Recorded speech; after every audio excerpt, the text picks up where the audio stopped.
Happy Holi guys. आप सभी को होली बहुत बहुत मुबारक हो।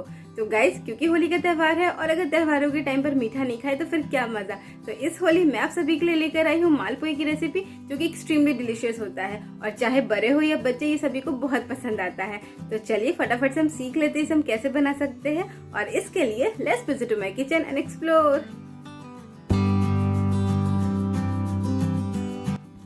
तो गाइज आइए देख लेते हैं कि मालपुआ बनाने के लिए हमें किन सामग्री की ज़रूरत पड़ेगी। तो सबसे पहले हम लेंगे मैदा। तो यहाँ पर मैंने करीब 1.25 कप की जितना मैदा लिया है। ये वजन से 250 ग्राम है। फिर हम लेंगे 200 ml यानी कि 1 कप के जितना दूध। फिर हम लेंगे मैश्ड बनाना। तो यहाँ पर मैंने एक बड़े साइज़ का बनाना लिया है, जिसे मैंने मिक्सर में ग्राइंड कर लिया है। अगर आप मीडियम या छोटे साइज़ के केले ले रहे हो तो आप 2 से 3 ले सकते हो। इसके बाद हम लेंगे इलायची पाउडर। तो ये हम लेंगे 1/4 टीस्पून।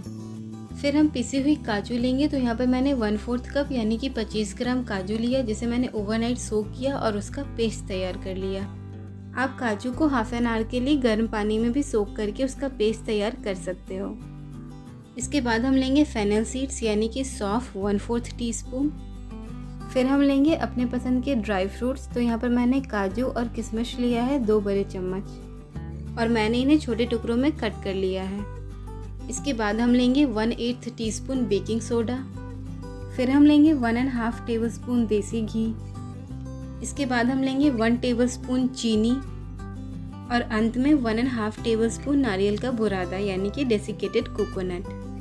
तो गाइस, पुए बनाने का प्रोसीजर स्टार्ट करने से पहले चलिए हम देख लेते हैं कि हमारी चाशनी कैसे बनेगी। तो गाइस, चाशनी बनाने के लिए हम लेंगे चीनी ऑफ कोर्स। तो यहाँ पर मैंने 2 कप की जितना चीनी लिया है। ये टोटल 400 ग्राम है। इसके बाद हम लेंगे पानी 2 कप यानी कि 400 ml।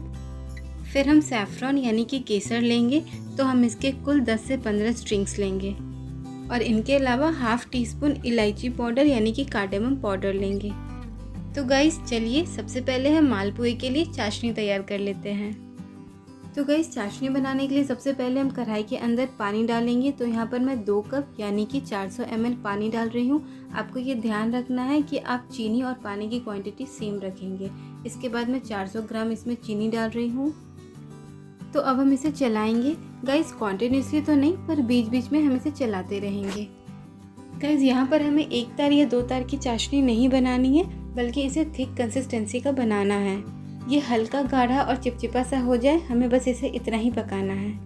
आप देख सकते हो कि चीनी यहाँ पर पिघल गया है, पर ये अभी उस कंसिस्टेंसी का नहीं हुआ है जैसा हमें चाहिए। तो हम इसे अभी और पकाएंगे। अगर आपको आपकी चाशनी क्लीन नहीं लग रही है और इसमें इम्प्योरिटीज़ दिख रही हैं, तो आप इसमें 1 चम्मच दूध डाल दें, जिससे सारी इम्प्योरिटीज़ ऊपर आ जाएंगी। तो आप उसे निकाल सकेंगे आराम से। तो यहाँ मुझे मेरी चाशनी में कोई इम्प्योरिटीज़ नज़र नहीं आ रही, तो मैं ये स्टेप स्किप कर रही हूँ। तो गाइस, आप देख सकते हो कि चाशनी के अंदर कैसे बबल्स के गुच्छे बन रहे हैं। तो जब ये स्टेज आ जाए तब इसका मतलब है कि हमारा चाशनी ऑलमोस्ट डन है। तो अब हम इसके अंदर केसर और इलायची का पाउडर डालेंगे। तो करीब 10 से 15 केसर के स्ट्रैंड मैंने इसमें डाले, और अब इलायची पाउडर डाल रही हूँ। तो अब इसे स्टर कर लेते हैं। तो गाइस चलिए चेक कर लेते हैं कि हमारा चाशनी रेडी हुआ या नहीं। तो इसके लिए आप देख सकते हो कि मैं ज़रा सा चाशनी अपने उंगलियों पे ले रही हूँ, और ये हल्का सा स्टिकी और चिपचिपा सा है, पर इसमें कोई तार फॉर्म नहीं हो रहा है। इसका मतलब है कि हमारा चाशनी बिल्कुल प्रिपेयर है। हमें ऐसी ही चाशनी तैयार करनी है पुए के लिए। तो बस अब फ्लेम बंद कर दीजिए और आपकी चाशनी रेडी। तो गाइस चलिए अब हम पुए के लिए बैटर तैयार कर लेते हैं। तो सबसे पहले हम एक बोल लेंगे, जिसके अंदर हम मैदा डालेंगे। अब मैश्ड बनाना डालेंगे। आप चाहो तो बनाना को फोक से मैश कर लो या फिर मिक्सर में ग्राइंड कर लो। तो अब इसके अंदर चीनी डालेंगे, सौंफ डालेंगे, अब घी डालेंगे। अब हम इसके अंदर नारियल का बुरादा यानी कि डेसिकेटेड कोकोनट डालेंगे। अब अपने ड्राई फ्रूट्स डाल देंगे। अब बेकिंग सोडा डालेंगे। अब इलायची पाउडर डालेंगे। अब काजू का पेस्ट डालेंगे।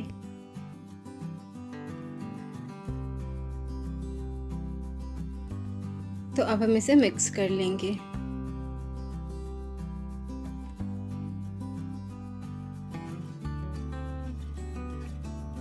तो अब मैं इसके अंदर दूध ऐड कर रही हूँ।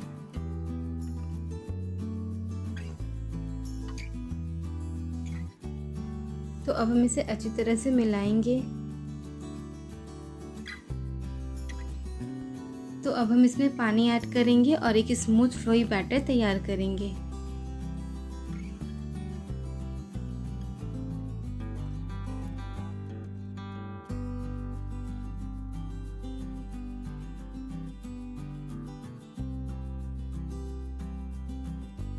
तो हम इसमें धीरे धीरे करके हिसाब से पानी डालेंगे ताकि बैटर ज़्यादा पतला ना हो जाए। तो गाइज़ आप इसकी कंसिस्टेंसी देख सकते हो, ये ऐसे ही फ्लोइंग कंसिस्टेंसी का होना चाहिए।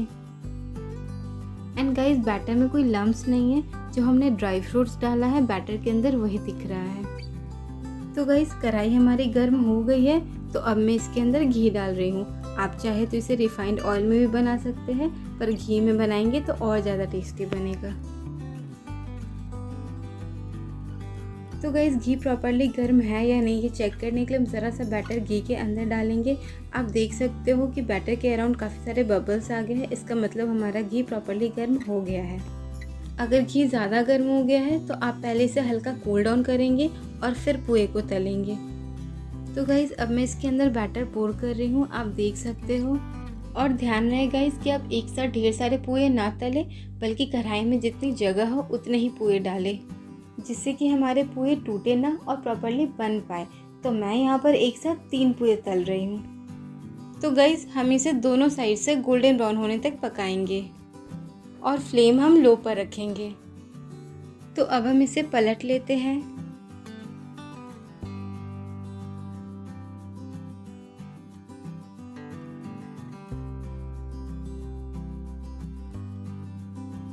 तो गाइस पुआ हमारा दोनों साइड से गोल्डन ब्राउन हो गया है। तो चलिए अब हम इसे चाशनी में डिप करते हैं। मेक श्योर कि आपकी चाशनी हल्की गर्म हो जब आप पुए को उसके अंदर डिप करेंगे। अगर आपकी चाशनी ठंडी हो गई हो तो आप पहले उसे हल्का गर्म कर लें और फिर ही पुए उसमें डालें।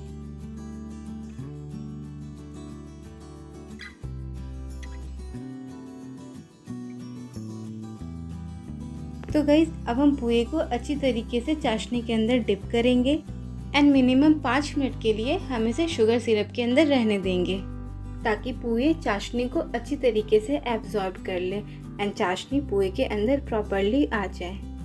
और इस बीच में हम पुए के दूसरे बैच को तल लेंगे।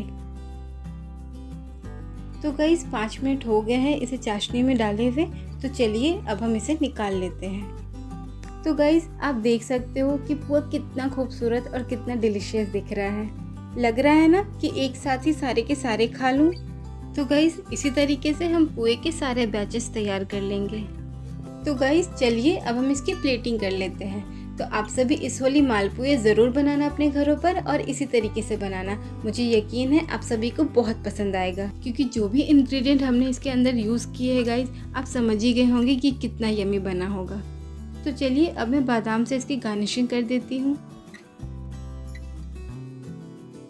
तो आप सब इस होली इसे ज़रूर ट्राई करना और इसके साथ बेस्ट कॉम्बिनेशन रहेगा अगर आप इसे रबड़ी के साथ खाओगे। तो मैंने इस चैनल पे रबड़ी की भी रेसिपी शेयर की है, जिसे मैंने बहुत ही इजी वे में बताया है और वो बहुत क्विकली भी बन जाती है। तो अगर आप चाहो तो उसे जाके चेकआउट कर सकते हो।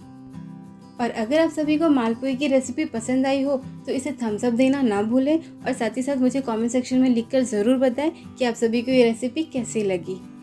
अगर रेसिपी पसंद आई हो तो अपने दोस्तों और रिश्तेदारों में इसे ज़रूर शेयर कीजिएगा और साथ ही साथ मेरे चैनल को सब्सक्राइब भी कीजिएगा। तो गाइज़ एक बार फिर से आप सभी को होली की ढेर सारी शुभकामनाएं। तो चलिए मिलते हैं नेक्स्ट वीडियो में, तब तक के लिए नमस्ते।